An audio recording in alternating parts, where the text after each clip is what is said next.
Hello and welcome to the Hot Pink Pod. I am your host, Camille Jamerson, president of the Alpha Omega Lambda Sorority Incorporated. Welcome to the show. If you've never been a part of Hot Pink Pod before, this is our mini podcast. We do our best to keep our episodes to 15 minutes or less, but it's our opportunity to let you in kind of behind the velvet rope and get an idea as to what our sorority is all about. We share everything from some of the community service work that we do, our special events when we have a line cross. And now in this particular season, we just had our spring line cross, gamma line known in the layer as third degree burn. And we take this time to do one-on-one interviews with them so you can hear directly from the sorors already in our organization as to their journey, why they sought us out, what the sorority means to them. And usually, if you're someone that is seeking sisterhood and doing your research with us, you usually can find yourself in one of our current sorors, and you will be able to lean into their experience to really determine whether this is a good fit for you. And today, of course, is no exception. I have the honor of welcoming to this show today my soror and the quad of the line. She is number 4, just like her president, Agent Smoke. My soror, Christina. Please welcome her to the stage. Hello, soror. Hi. How you doing? Good. I love hearing that name, Agent Smoke. So, so cool. And we spelled over your name. I'm just gonna let you know that it was not taken lightly. But I love it and what it represents and all the things. So, and it definitely fits you. So, with that, tell us how did you end up finding us? How did you come across us? I actually Googled non-collegiate sororities and fraternities because I heard it was a thing these days. And I was brand new to Boston. And I thought, well, I don't know anybody in this city. So let me meet some people. Let me see if this non-collegiate sorority is, different from back in the day, college sorority. So Yeah, I yeah, Googled and came across a couple that is different so cool. sororities and organizations and found you guys. That's so cool because that says a couple of things. First of all, I'd never heard this story before, and secondly, that means our SEO is doing what it's supposed to do. So, yes, that's awesome. That is awesome. So, tell me about kind of what it was like getting to know us, like coming to the interest meetings, and what was that like? What were you looking for when you were attending those? Well, I was really looking for genuineness, and I went to Mm. all 3 meetings. I went to the first one and thought, okay, well, let me make sure the genuineness is still there in the second Mm. one. And then the second one, it was still there. And I said, all right, third time's a charm. Let me try that one. And, you were so genuine. You and Sora or Tiffany were just so genuine. And Dr. Cordelia was in on it too, Hmm. on one of Yeah. them. And it was just such a genuine, good feeling just to be in there. I love that.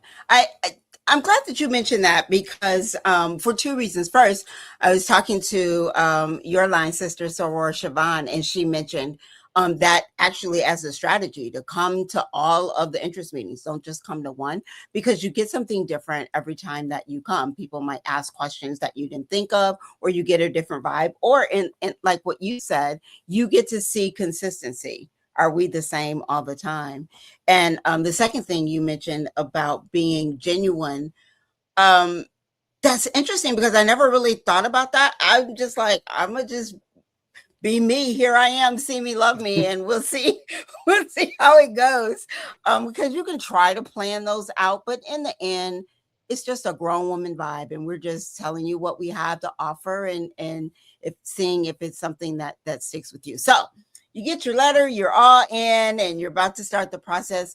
There's a lot, of course, that we can't share, but just overall, people might think that because a lot of our stuff is virtual, that the process is easy, and or that you don't really have to work hard. What would you say to that? I would say absolutely not. It's definitely work, but it's good work. It's Mhm, not like, mhm. it's grueling, and it's not like I didn't look forward to it, because I Yeah. always look forward to the readings and group projects and connecting with my line sisters. It was work, but it wasn't work. Um, Mhm. in the group project, I mean, we just found out more about each other with that work. So I like that. it is work, but not quite work.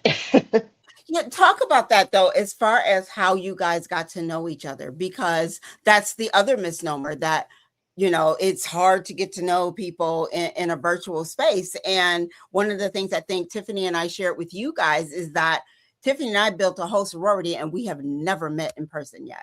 We're looking forward to making that happen this year. But it's like we built our relationship intentionally and just by getting to know each other and using the tools that are available. How did you guys do it? I think it was through text. Some of us actually Mhm. texted outside of the Signal chat, The chat. and then Mhm. the Signal chat was always live. Somebody was in there talking, and if they weren't, I was kind of questioning, like, okay, where's so and so, where's so and so. Mhm. But I think it was the group project where we really learned the most about each other. We could Yeah, see, because you guys had to kind of talk. yeah, Yeah. yes. We had to work around each other's schedules to see who's willing to make accommodations and schedules. And you know what? Everything fell into place. I was so amazed. There was no Yeah. arguing, no nothing, because I thought, oh, let's see how this goes. But I And thought a it's bunch of one of the women working on a reasons why you project. get that. Yeah, it's one of the reasons why you get that assignment. Is like, okay, let's see how well they work together. And meanwhile, you guys are over there doing that. Me and Tiffany are in the background just pacing and like, new parents like, oh God, I hope they're okay. I hope everything's working out. And then you guys come back and all is well. It's amazing. So talk about the actual crossing of, again, of course there's a lot that we can't share, but just can you give me an idea of how you felt going through that? What was that like for you? What kind of thoughts were going through your head? Well, I was wondering, I had been through all this, and I thought to myself, I was literally just sitting on the floor, my partner's bedroom with door shut, with my box and all this Yeah. stuff around me. And I thought, please let this go. Please let this be like the best thing ever. And please let us always talk to each other all the time. Don't let the chat go silent. And I was happy to see that it didn't. Yeah. But during that whole time, I was still, even afterwards, I had the merch and everything, but I think still talking with each other afterwards, that was what really sealed the deal. Like, okay, this isn't just let's get together, let's do this crossover and be done with it, talk to you whenever. It's not like that Yeah, at all. I So, loved our talk afterward, like right afterward. It was just so, I yes. mean, and it wasn't planned. I was just like, well, we got time. I ain't got nowhere to go. Let's just talk. And I love that time with you guys. It was just time to kind of like, whew, we did it, sigh of relief, let's just chill. We're sorors now, and I loved having those first moments with you guys. So thinking back to going through the process all the way up to crossing. Was there ever a moment where you thought, I don't know if this is going to work? I don't think this is for me, or I'm not sure about this, or this is a bump in the road. Give me an idea if that happened, and if so, how you worked through it.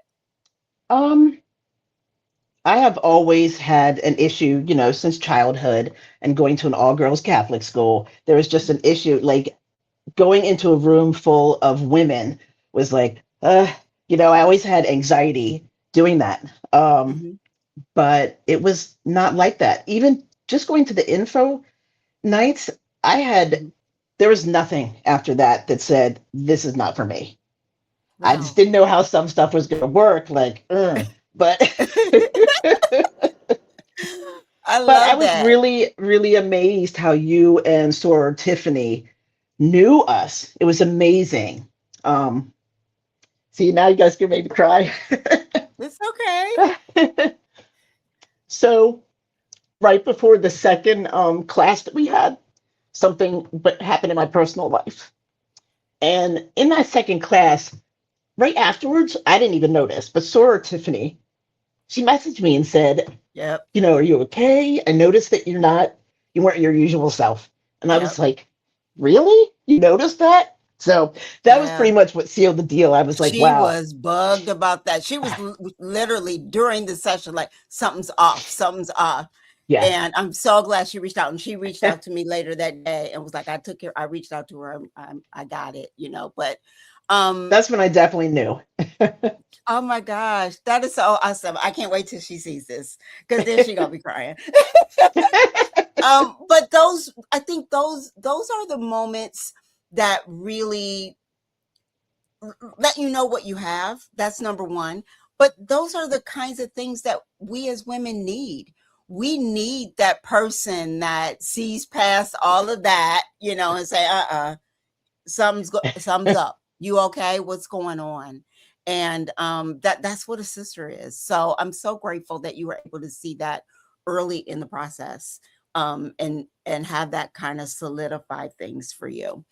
Um, before we go, as we're coming up quickly on time, but I want to put the camera just kind of directly on you and let you talk to our audience. So if there's a woman out there that's really kind of going back and forth, not really sure if this is for her, or she's not quite sure, like you said, how all this is going to work, um, what I want you to just kind of talk to her, and what would you say to her? Well, I know a lot of women say, sorority, that's for college kids. And, there is a time and place for college sororities. Um, at certain seasons of life, there's time for other things. And right now, this sorority is what I needed in this season of life. I definitely would not have been ready for something like this at a college age. And I would just say it's definitely a sisterhood. I have no sisters, no brothers, actually. So it was nice to actually put down all of my walls and go for it because I thought, I'm 53 years old. If somebody does not like me, that's fine.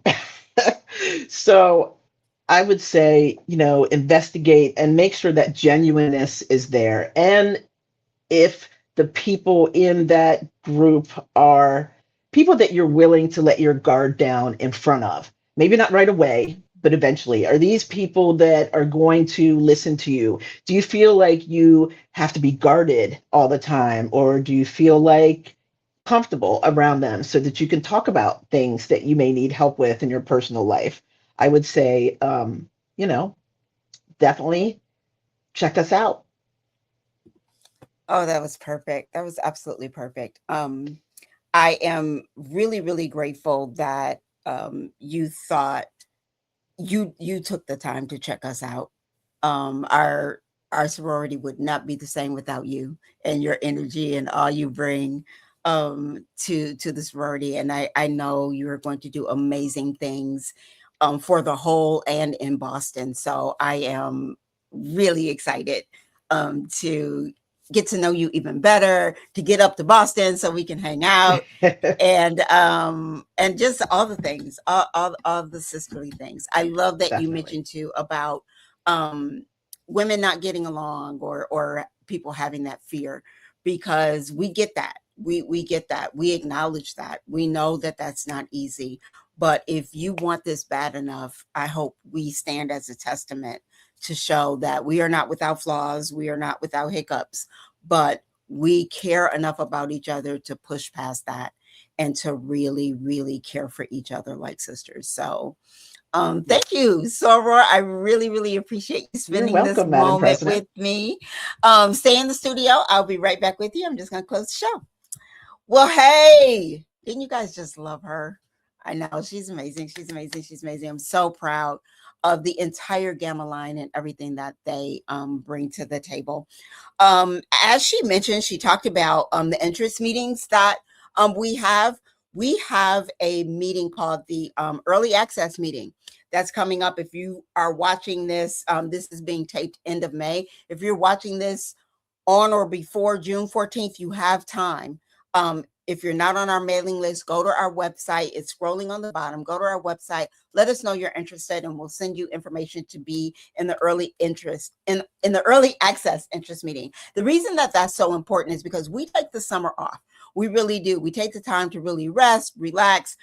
We do some things soror only behind the scenes, but as far as recruitment, we really take the summer off. So if you get all the information in June, you have the entire summer to prepare and to get ready for when recruitment starts. So you'll have a head start. You'll be ahead of the game. You'll already know kind of what's required of you.